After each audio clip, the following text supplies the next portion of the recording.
네, 말씀 보시겠습니다. 오늘은 사도행전 20장 22절부터 24절입니다. 우리 함께 읽도록 하겠습니다. 보라, 이제 나는 성령에 매여 예루살렘에 가는데 거기서 무슨 일을 당하는지 알지 못하노라. 오직 성령이 각 성에서 내게 증언하여 결박과 환난이 나를 기다린다 하시나, 내가 달려갈 길과 게 받은 사명 곧 하나님의 은혜의 복음을 증언하는 일을 마치려 하면은 나의 생명조차 조금 더 귀한 것으로 여기지 아니하노라. 아멘. 네, 이렇게 보시면 이제 사도 바울은 사실은 이 예수님 당시에 예수님을 따라다니던 제자가 아니었죠. 오히려 반대편에서 제자들과 교회를 핍박하던 사람이 바로 이 사도 바울입니다. 그런데 이 바울이 예수님이 승천하신 후에 승천하신 예수님을 만납니다. 어떤 형태로 만나냐면 이제 길을 가는 도중에 밝은 빛이 이렇게 비춰져요. 사실은 참 그런 일이 있을 수 있어요. 모세도 시내산에서 양을 치다가 희한한 광경을 목격을 하는데 하늘에서 불이 내려와서 떨기나무를 태우는데 떨기나무는 타지를 않는 거예요. 타지 않고 그냥 그 불을 보게 되는 거죠. 그렇게 해서 하나님을 만나잖아요. 저도 이제 그걸 생각하면서 지난주 이제 산을 올라갔는데 이게 이제 노을이 지면서 구름이 약간 꼈는데 그 구름이 아주 시뻘겋더라고요. 시뻘겋면서 또 그 구름이 이렇게 하얀 옅은 구름이었는데 거기서 자꾸만 그 안에서 번쩍번쩍 빛이 나는 거예요. 근데 이렇게 번개 같은 것들이죠.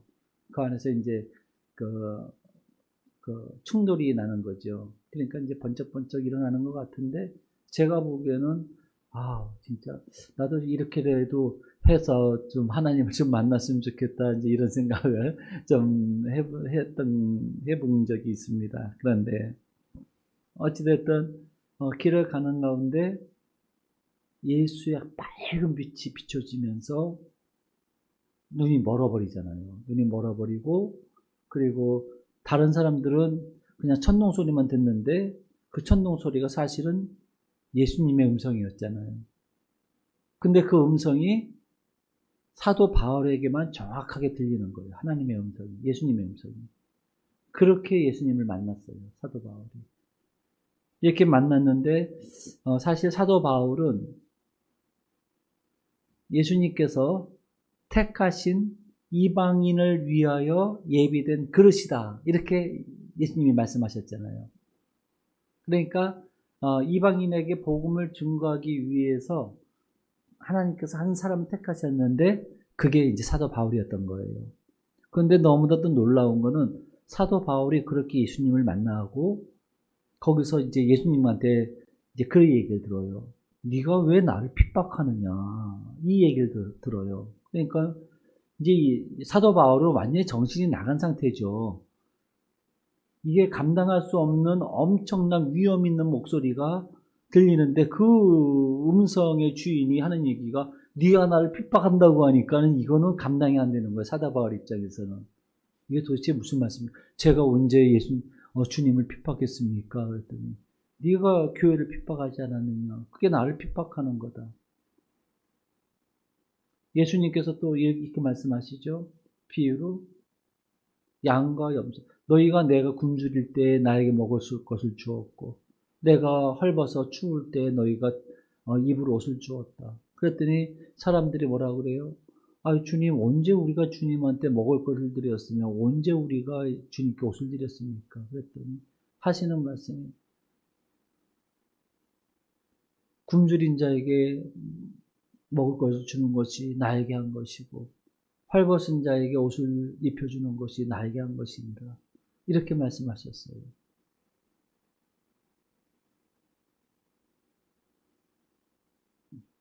그래서 이제 결국은 이거죠. 이 교회는 예수님의 몸이잖아요.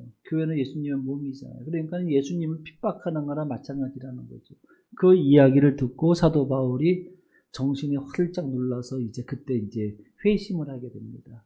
아, 이게 내가 지금 아무것도 모르고 신앙생활을 했구나. 진짜 예수님이 누군지 몰랐구나. 이걸 이제 깨달은 거예요. 그러면서 진정한 구원은 예수 그리스도로 말미암아 이루어지고 예수 그리스도는 자기들이 믿었던 유대교가 믿었던 그 하나님의 계획 속에서 이미 구약 시대에 선지자들을 통해서 예언하신 그 분이 바로 이 예수님이구나를 이제 깨닫게 되는 거예요. 그러니까는 완전히 구약부터 신약까지가 완전히 통으로 꿰어지는 거죠. 아, 이게 하나님의 언약 가운데 이 일이 일어났구나를 깨닫게 되면서 예수 그리스도가 하나님의 언약의 핵심이라는 걸 이제 깨닫습니다. 은혜 언약의 핵심이라는 걸 깨달아요. 그러고 나니까는 이 사도 바울은 지금 뭘 만났냐면 진정한 소망을 만난 거예요. 참된 소망을 만난 거예요. 찾은 거예요. 지금까지는 향방 없이 그죠? 그냥 막연하게 하나님을 믿으면 되는 것처럼 생각을 하고 영혼의 기쁨이나 이런 것 없지 그냥 사람의 열정만을 가지고 그렇게 신앙생활을 했던 사도 바울이었어요. 그 당시에 모든 사람들이 다 그랬잖아요. 이 종교적인 지도자들조차도 이렇게 허망한 상황 속에서 진짜 알짜배기를 찾지 못하고 그렇게 껍데기 신앙생활만 하고 있었는데 하물며 그 백성들은 어떻겠습니까? 그들의 가르침을 받는 백성들은 더더욱 참 답답한 노릇이겠죠. 그런 상황 속에 있었던 거죠. 그런데 지금 이 사도 바울이 만난 예수님은 단순히 예수님이 아니라 그에게는 생명을 만난 거고 소망을 만난 겁니다. 그러니까 예수님이 누군지를 아는 그 순간 이 사도 바울이 정신이 번쩍 깨어난 거예요. 아이고 예수님을 만났네? 이건 보통 일이 아닌 거예요. 근데 그 보통 일이 아닌 걸 우리가 지금 만났잖아요. 우리도 예수님을 만났잖아요. 아멘이죠. 우리도 예수님을 만난 거예요. 이게 보통 일이 아니라니까요. 예, 지난주에도 말씀드린 것처럼 하나님께서 세상을 창조하신 것보다 더 큰 기적의 역사가 뭐냐면 하나님께서 나를 위해서 죽으셨다는 사실이 더 기적이에요. 이게 있을 수 없는 일이거든요. 하나님이 어떻게 죽어요? 근데 죽으셨단 말이죠. 결국은 그 죽음은 나를 위한 죽음이었고 하나님의 아들 예수 그리스도는 죽음에 매여 있을 수 없기 때문에 3일 만에 부활하셨는데 죽음 가운데서 3일 동안 어디 가셨어요? 음부에 내려가셨어요. 그 유다스의 음부에 내려가셔서 예수 그리스도의 승리를 선포하셨습니다. 할렐루야. 선포하신 거예요. 이제 사망의 권세는 너희들은 끝났다. 너희들의 시대는 끝났다. 이젠 새로운 생명의 시대가 열린다. 이게 선포되는 거예요. 그러니까 우리는 지금 이 영원한 생명을 약속을 받은 것뿐만 아니라 지금 이미 우리에게 와 있는 거예요. 영원한 생명이. 그래서 지금 우리가 그 생명을 가지고 살고 있는 겁니다. 육신의 생명으로 우리가 끝나는 게 아니에요. 육신의 생명으로 끝나는 게 아니라 영원한 생명을 지금 안고 살고 있다는 얘기예요. 이것이 바로 사도 바울이 만난 예수님이에요. 그런데 놀랍게도 이 사도 바울은요, 그 이후로 자기의 모든 신변을 다 정리를 합니다. 다 정리를 하고 이제는 새로운 삶을 시작을 합니다. 놀라운 일이죠. 그래서 여기서 이제 강한 빛 때문에 눈이 멀어요. 눈이 멀어서 이제 사람들의 손에 이끌려서 무두장이 시몬의 집에 들어가서 거하는데 그때 이제 그 하나님께서 사람을 보내셔서 안수하게 하시잖아요. 안수하게 하심으로 그 눈을 다시 보게 하십니다. 눈에서 비늘이 벗겨지면서 이제 보이는 거예요. 실제로 그 전에 이런 집사님이 계셨어요. 제가 지난번에 잠깐 말씀드린 것 같은데 늘 귀신이 보인대요. 늘 귀신이 보인대요.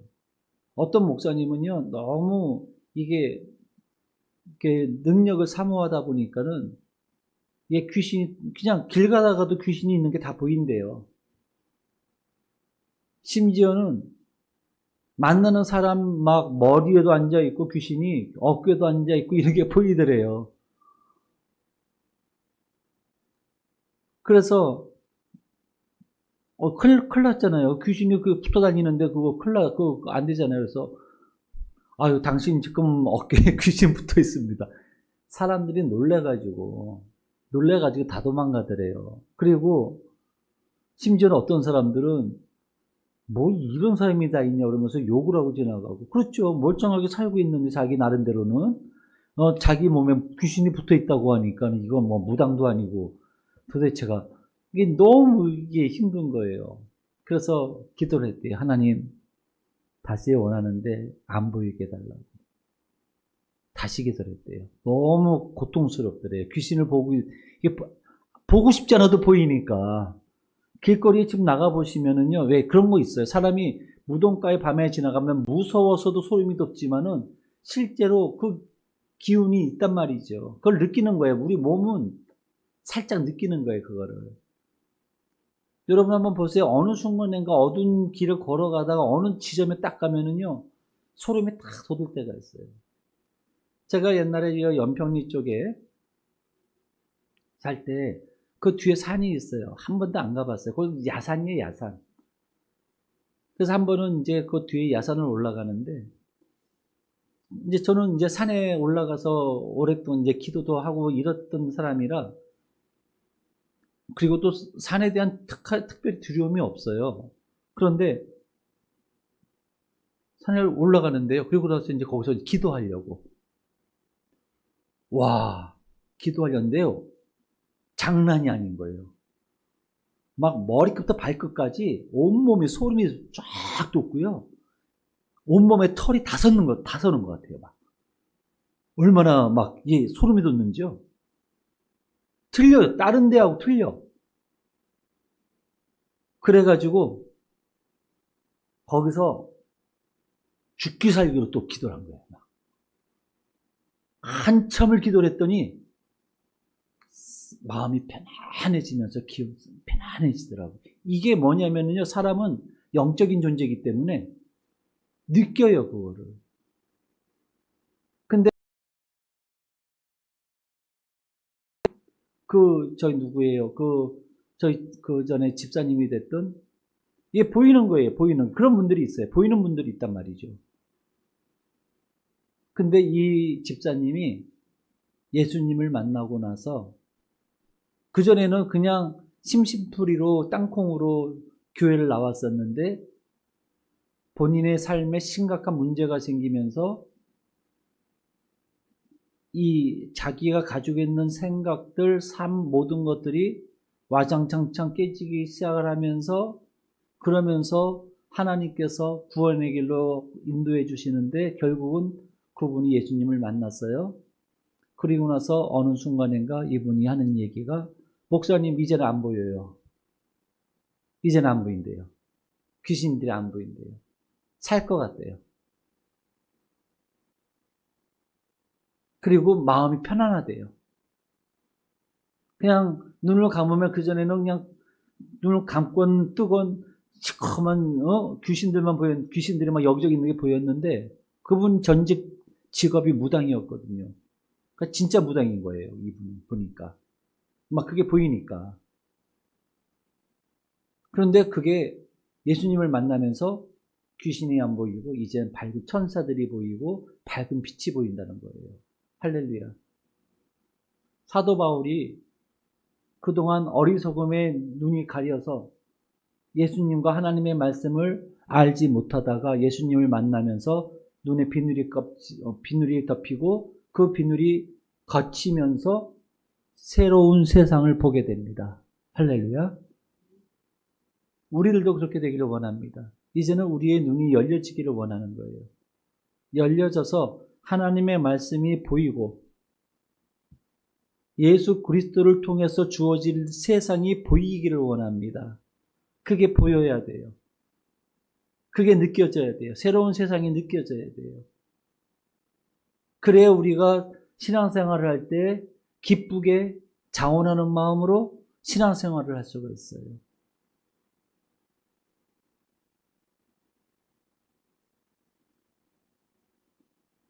제가요, 어제 저녁에 말라기서를 읽었어요. 말라기서.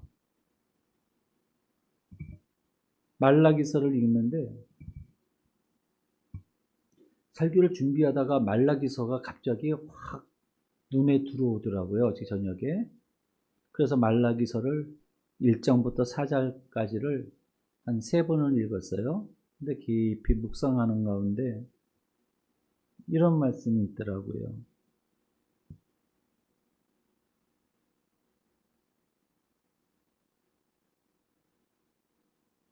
무슨 말씀이냐면,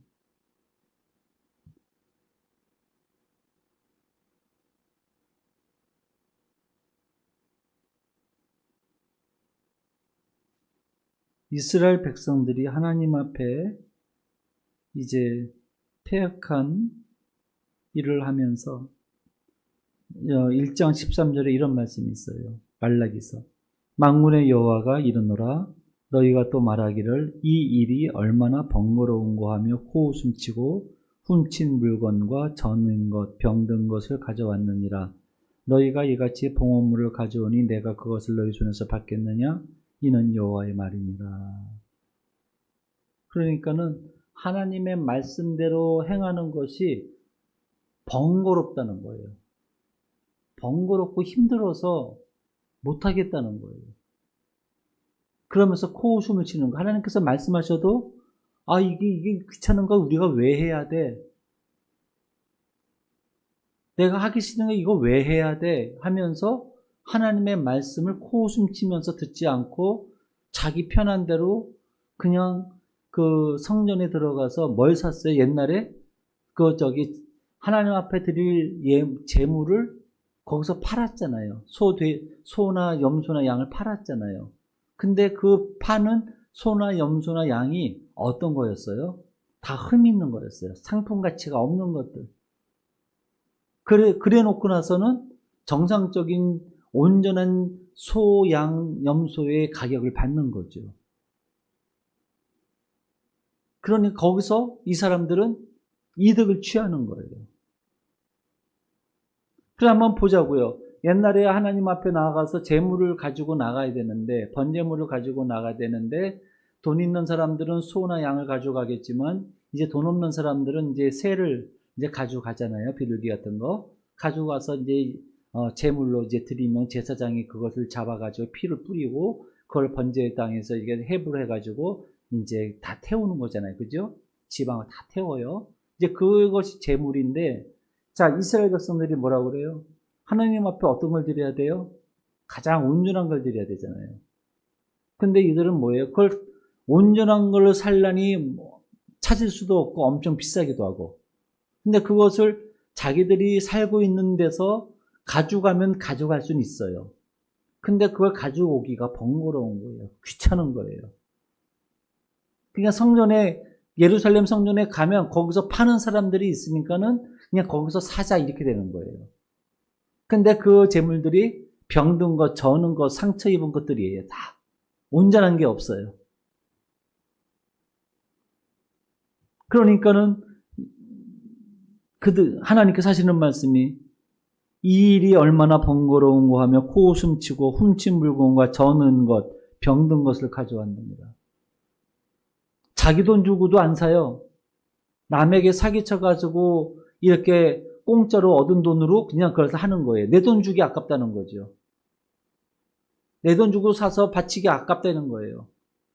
남의 돈 사기쳐가지고 남의 돈 가지고 그냥 흠난 거를 사서 하나님 앞에 드리는 거예요. 그러니까 하나님께서 뭐라고 그러세요? 그 다음에 보니까 이렇게 말씀하세요. 짐승떼 가운데 수컷이 있거늘 그 소원하는 일에 흠 있는 것으로 속여 내게 드리는 자는 저주를 받으리니 나는 큰 임금이요 내 이름은 이방 민족 중에서 두려워하는 것이 됨이니라. 만군의 여호와의 말이니라. 아멘. 무서운 일입니다, 이게. 근데 지금 이스라엘 백성들이 그런 일을 하나님 앞에서 행하는 거예요. 지금 오전에 주신 말씀하고 좀 상통하는 내용이잖아요. 그죠? 자기 자신을 속이지 말고 말라는 거죠. 하나님은 업신여김을 받으실 분이 아니라는 겁니다. 그러니까 너희들의 속마음을 하나님께 다 꿰뚫어 보고 있는 거예요. 그러니까 이스라엘 백성들이 이런 행위를 하고는 우리가 언제 하나님을 멸시했고 우리가 언제 하나님을 버렸냐고 얘기한다는 거예요. 하나님 왜 그러세요? 왜? 우리가 언제 하나님 버렸어요? 우리가 언제 하나님을 떠났어요? 지금 이러고 있다는 거죠. 말이 안 된다는 거예요. 하나님은요. 내가 너희들 모를 것 같으냐? 이 말씀하시는 거예요. 그것이 유대인들이었던 거예요. 그 중에 한 사람이 사도 바울이었던 거고. 근데 눈이 열리니까 예수님이 보이고 눈이 열리니까 말씀에 주어진 그 하나님의 그 언약이 보이고 눈이 열리니까 예수 그리스도를 통해서 주어지는 하나님의 나라가 보이는 거예요. 천국이 보이는 거예요. 할렐루야. 눈이 열려야 된다니까요. 그래서 사도 바울이 이제 거기서 어디로 가요? 아라비아 사막으로 들어가요. 거기서 3년을 거기서 사막에서 거합니다. 거기서 마치 이스라엘 백성들이 광야 40년 동안에 애굽에서의 노예의 쓴물을 다 하나님께 빼버리시듯이 사도 바울이 아라비아 사막에 들어가서 어떤 삶을 살았는지 기록되지 않았지만 거기서 사막에서 할 일이 뭐가 있겠어요? 지금까지 갖고 왔던 모든 악한 습성들을 다 거기 쓴물들을 다 빼버렸겠죠. 거기서 하나님의 사도로 거듭나는 기간을 가졌던 겁니다. 할렐루야. 그러니까 우리들도 마찬가지예요. 우리 성도님, 집사님, 권사님들도 우리들도 하나님을 진짜로, 예수님을 진짜로 만나잖아요. 그러면은 우리가 새로워지지 않을 수가 없어요. 완전히 새로워져요. 그런데 그 새롭게 하시는 분이 누굽니까? 바로 성령 하나님이에요. 성령 하나님이 우리를 새롭게 하시는 거예요. 하나님의 뜻을 이루신 분이 예수님이고 성자 예수님이고 그 예수님을 통해서 우리에게 역사하시는 분이 바로 성령 하나님이시거든요. 그런데 오늘 이렇게 해서 이 사도 바울은요, 그 어떤 제자들보다도 더 열심히, 지금 성경에 거의 신약 성경은 거의 사도 바울이 주인공이에요. 사도 바울이 주인공이 돼서 이 사복음서를 제외하고 이 사도행전은 누가가 기록했죠. 의사인 누가가 기록했지만 이 사도 바울이 대부분을 기록을 했어요. 성령의 감동을 받아서 로마서로부터 해가지고 고린도 전후서, 갈라디아서, 에베소서, 빌립보서, 골로새서, 데살로니가 전후서, 디모데 전후서 할 것 없이 전부 다 이게 누가 기록한 거예요? 사도 바울이 기록한 거예요. 할렐루야.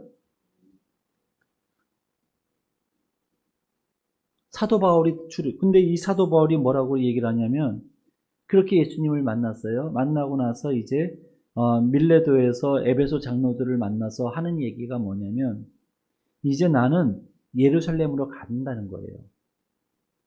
근데 예루살렘에 자기 의지로 가느냐? 아닙니다. 22절에 보시면 뭐라고 되어 있냐면 22절에 보시면은요,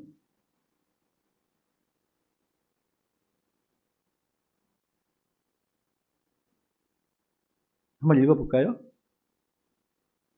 시작.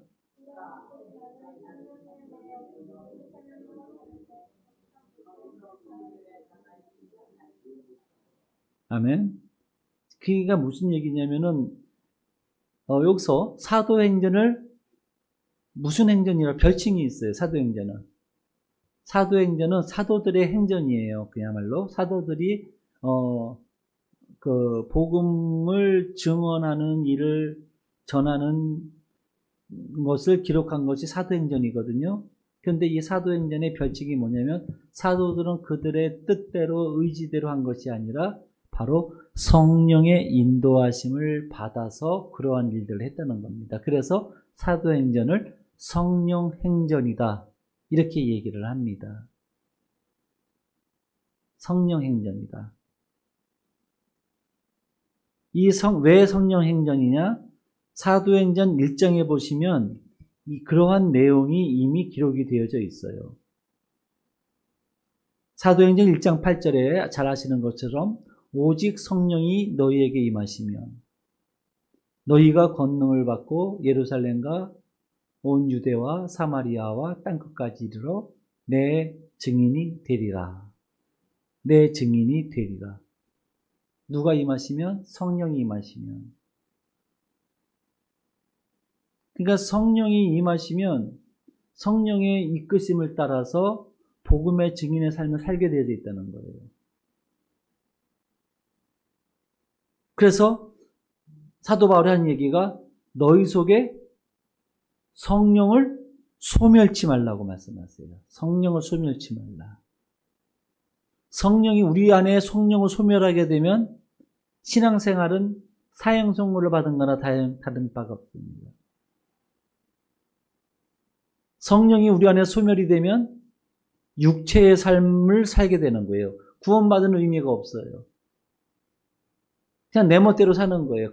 그러니까는 이 바리새인들처럼 유대인들처럼 껍데기만 가지고 살아가는 거예요. 경건의 모양만 있지 경건의 능력을 전혀 가질 수가 없는 상태에 놓여진 거죠. 그래서 성령을 소멸치 말라. 성령이 소멸되면은 그냥 육적인 삶을 그냥 살아가는, 하루하루 먹고 살고 내 육체만 편안하면 되는 거고, 그게 다예요. 하나님의 뜻은 전혀 찾아볼 수가 없어요. 그 사람의 삶 속에서. 그런데 지금 사도 바울이 하는 얘기가 뭐냐면 성령에 매여서 예루살렘에 간대요. 그러니까 성령의 감동하심과 성령의 강한 그 마음에 가야 되겠다는 그 마음을 불같이 불어넣어 주시는 거예요. 그러니까 안 갈 수가 없는 거예요. 안 갈 수가 없는 거예요. 예레미야 선지자가 그랬죠. 하나님께서 주시는 메시지를 너희들 우리 이 나라 망한다, 남유다 망한다, 바벨론에서 망한다를 늘 그 메시지를 전했는데, 그래서 너희들은 바벨론에 항복하고 포로로 잡혀가서 거기서 살아야 된다라는 이 이야기를 계속 전하는데, 얘기를 전할 때마다 돌아오는 거는 환난과 핍박뿐이었어요. 고난이었어요. 사람들이 한 사람도 그 말에 귀를 기울이지 않고 전부 다 반박을 하고 막 협박을 하고 말하지 말라고 그러고 이러니까는 자기가 하나님의 말씀을 받아서 전했는데 이게 뭔가 좀 바뀌어야 되는데 안 바뀌니까 예레미야가 다시는 내가 하나님의 이름으로 하나님의 말씀을 전하지 않겠다고 아주 단단히 각오를 하는 거예요. 내가 얘기하면 뭐 하겠냐는 거예요. 사람들이 안 받아들이는데, 변화가 없는데 얘기해보면 뭐 하겠냐는 거예요. 오히려 핍박만 받는데 안 하겠다는 거예요. 그렇게 하고 결단하고 나서 조금 있다가 다시 고백하는 게 뭐냐면, 그렇게 내가 다시는 하나님의 이름으로 전하지 않겠다고 얘기하는데, 그러면은 내 속에서 뜨거운 것이 올라와서 내 정수리에까지 미쳐서 견딜 수가 없게 만드시는 거예요, 하나님께서. 말하지 않고는 견딜 수 없게 만드셨대요. 누가 하시는 일이에요? 성령께서 하시는 일이에요. 인간의 이성으로는요, 이거는 얘기하면은 이 핍박과 협박만 찾아오고 변화도 없고 하니까는 이건 뭐 하나 많아야. 안 하는 게 맞아요. 말 안 하면 그냥 그래만 자기 혼자 편하게 살 수 있잖아요. 근데 얘기를 안 하면 견딜 수 없게 만드시는 거예요, 하나님께서. 견딜 수 없게 만드시는 거예요. 그러니까는 말하지 않고는 견딜 수가 없나이다. 뜨거워서 견딜 수 없나이다. 그래서 이제 예레미야가 끝까지 하나님의 말씀을 전하는 사명을 감당하게 되죠. 그러면서 이제 그 다음부터는 이 예레미야가 많이 울어요. 나라가 멸망하는 것 때문에 울고 멸망한다는 사실을 전하는데 이스라엘 백성들이 그 하나님의 말씀을 깨닫지 못하고 여전히 맹인이 되어서 엉뚱한 길로 가는 것을 보면서 울어요. 그래서 예레미야를 눈물의 선지자다 이렇게 얘기를 하는 겁니다. 다 울어요. 안타까워서 견딜 수가 없는 거예요. 망하는 것을 보고 있는 거예요. 하박국 선지자가 그랬죠. 망하는 것을 보면서 견딜 수가 없는 거예요. 악한 자가 득세하는 걸 보면서 견딜 수가 없는 거예요. 이걸 어떻게 하면 좋겠습니까? 나는.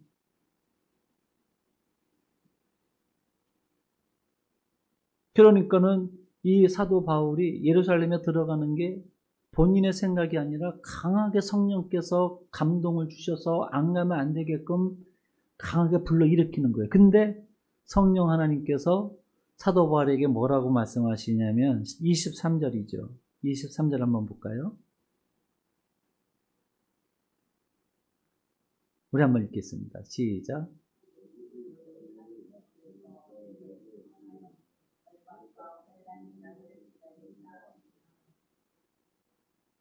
그러니까 성령 하나님께서 예루살렘에 가라고 해서 강하게 사도 바울로 하여금 예루살렘으로 들어가게 하시는데 그것만 주시는 게 근데 너 예루살렘에 가면 마을마다 너를 뭐라고 그랬어요? 여기서 보시면은 결박과 환란이 너를 기다리고 있을 거야.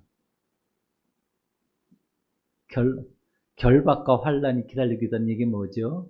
핍박을 당하고 이게 묶여서 감옥에 가서 많이 고난을 당할 거야. 맞기도 하고 수치를 당하기도 하고 생명의 위협을 느끼기도 하고 그런 일을 당할 거야. 이 정보를 같이 주신 거예요. 자, 그러면 한번 보세요. 우리 같으면 어떻게 하겠어요? 내가 예수님을 이렇게 믿는데 우리는 잘 먹고 잘 살기 위해서 예수님이 있잖아요. 잘 먹고 잘 살기 위해서 예수님을 믿는데 근데 너 예수님 믿으면 예수님을 믿는 것 때문에 거래처가 끊기고 네가 감옥에 또 잡혀가고 할 거야. 이런 생각이 든다면 여러분들은 어떻게 하시겠어요? 그럼 내가 예수님 왜 믿어? 이렇게 돼 있겠죠. 그럼 내가 예수님을 왜 믿어? 나 예수님 믿는 거는 나 이 세상에서 복 받으려고 예수님 믿는데 예수님 믿을 필요가 없잖아. 그러나 예수님만 안 믿으면 그런 거 안 당하고 내 나름대로 그냥 내 원하는 대로 살 수 있는데 내가 왜 굳이 예수님 믿어서 그 환난과 고난을 당할 이유가 뭐가 있겠어? 이런 생각이 들지 않겠어요? 자연스럽게. 근데 성령의 사람들은 그런 생각이 들지를 않아요. 성령이 임하시면 성령의 사람들은 예수님을 믿음으로 말미암아 여러 가지 어려움과 핍박과 환난을 당한다는 그런 사실이 생각이 되어져도 내가 그러면 나 예수 안 믿을래가 아니라 그게 문제가 안 되는 거예요. 성령의 사람들은 좋다 이거야. 나 다 오래 나는 예수님이 너무 좋기 때문에 나는 끝까지 이 믿음 지킬 거야. 이렇게 된다는 거예요. 성령의 사람들은 그렇게 되는 거예요. 할렐루야. 예수님을 믿고 믿음을 지키기 위해서 여러 가지 어떤 어려운 문제가 생긴다 할지라도 나는 그것 때문에 내가 예수님을 믿는 믿음을 포기하지 않을 거야 라는 마음이 드는 거예요. 왜 그러냐? 우리 안에 성령께서 함께 하시기 때문에 내가 구원받은 사람이고 성령 받은 사람이라면 어려움 앞에서 절대로 그 문제 앞에서 무릎 꿇지 않습니다. 절대로 무릎 안 꿇어요. 왜요? 성령 하나님께서 내 안에 계시기 때문에. 성령에서 이끌어 가시기 때문에 그게 안 돼요. 포기하는 게 안 돼요. 신앙을 포기하는 게 안 된단 말이에요. 그러니까 이렇게 30절에 24절에 뭐라고 그러죠? 사도 바울 다시 한번 읽어보겠습니다. 시작. 내가 데려갈 길과 주의 뜻에 가득하며 곧 하나님의 은혜의 복음을 전하는 일을 나의 생명으로 위한 것으로 여기지 아니하노라. 아멘. 할렐루야. 지금 사도 바울은요, 자기가 무엇을 위해서 살아야 되는지를 정확하게 알고 있어요. 그게 사명이에요. 내가 무엇을 위해서 살아야 되는지를 정확하게 알고, 왜 선택과 집중이라 그러잖아요. 내가 그 일을 해내야 되겠다고 생각을 한다면 거기에 집중하는 거예요. 그 사명을 이루는 일에 있어서는 다른 것을 고려해서 그 일을 포기하지를 않아요. 사도 바울이 그랬어요. 자기의 사명이 무엇인지를 알고 그 사명이 누구로부터 주어진 것인가 하는 것을 알기 때문에 이 사명이 얼마나 존귀한 것인가를 사도 바울이 알고 있기 때문에 사도 바울은 그것을 이루기 위해서는 만일 내가 그것을 이루려 하다가 내 생명을 내가 죽음을 당해도 나는 전혀 후회하지 않겠다는 거예요. 이게 믿음이고 이 믿음은 성령으로 말미암아 주어지는 거예요. 할렐루야. 그가 아니면 아무런 변화가 없어요.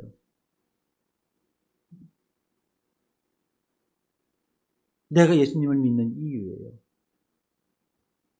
그래서 우리는 예수님을 절대적 가운데 우리가 살아갈 수가 있게 될 줄로 믿습니다.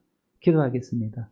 살아계신 아버지 하나님, 오늘 주신 이 사도 바울의 말씀, 그런 고백들처럼 성령의 인도하심을 받아 살아가는 사도 바울에게 이제 어떠한 아버지 하나님 일을 만나든지 개의치 않고 가장 소중한 하나님께서 주신 그 사명을 이루는 일을 가장 존귀한 삶의 목표로 삼고 이제 죽음도 두려워하지 않고 하나님의 뜻을 이루는 일에 자기의 모든 것을 걸었던 것처럼 하나님, 저희들이 살아가는 그 모든 길에도 하나님의 은혜가 넘쳐서 이와 같이 이러한 사도 바울의 고백, 내가 달려갈 길과 주 예수께 받은 사명 곧 하나님의 은혜의 복음을 증언한 일을 마치려 하면은 나의 생명조차 조금도 귀한 것으로 여기지 않겠노라 하며 결단하며 고백할 수 있는 우리 모두가 되게 하여 주옵소서. 예수님의 이름으로 기도드립니다. 아멘.